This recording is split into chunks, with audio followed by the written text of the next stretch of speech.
Hey, welcome to Tutorial Lore. This video explains what the Rentroom app is and how it's positioned. According to official App Store listings, Rentroom is a rental management app designed to help tenants handle leases, rent payments, maintenance requests, and communication in one place. It acts as a tenant-focused portal connected to property management systems, allowing users to manage apartment-related tasks from their mobile device. This video is an informational overview based on publicly available descriptions. It does not guarantee app performance or user satisfaction, which can vary based on individual experience and updates.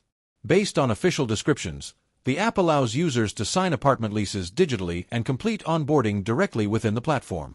It also includes rent payment features such as one-tap payments and optional autopay to avoid missing due dates. According to official listings, users can submit maintenance requests and communicate directly with landlords or property managers through built-in messaging. The app includes a community message board where residents can view announcements and interact with others in their building. Some descriptions mention additional perks like promotions or deals available to users within the app, although availability may vary and is not confirmed for every user. Security features are also highlighted, with payment data encrypted during transactions to help protect financial information. The platform is designed to work only with participating buildings, meaning access depends on whether a property supports Rentroom. Some features, such as payment options or integrations, may vary depending on the property setup and system configuration, and this is not confirmed for every user. This app may be useful for tenants who want a single place to manage rent, leases, and communication with their property manager.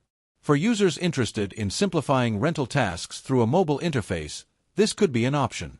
However, functionality and reliability can vary depending on property participation and app performance, and this is not confirmed and should be considered a potential limitation. Whether this app is worth using depends on individual needs and preferences. If you found this video helpful, feel free to drop a like. And comment down below if you have any additional information on this app or notice anything missing or outdated.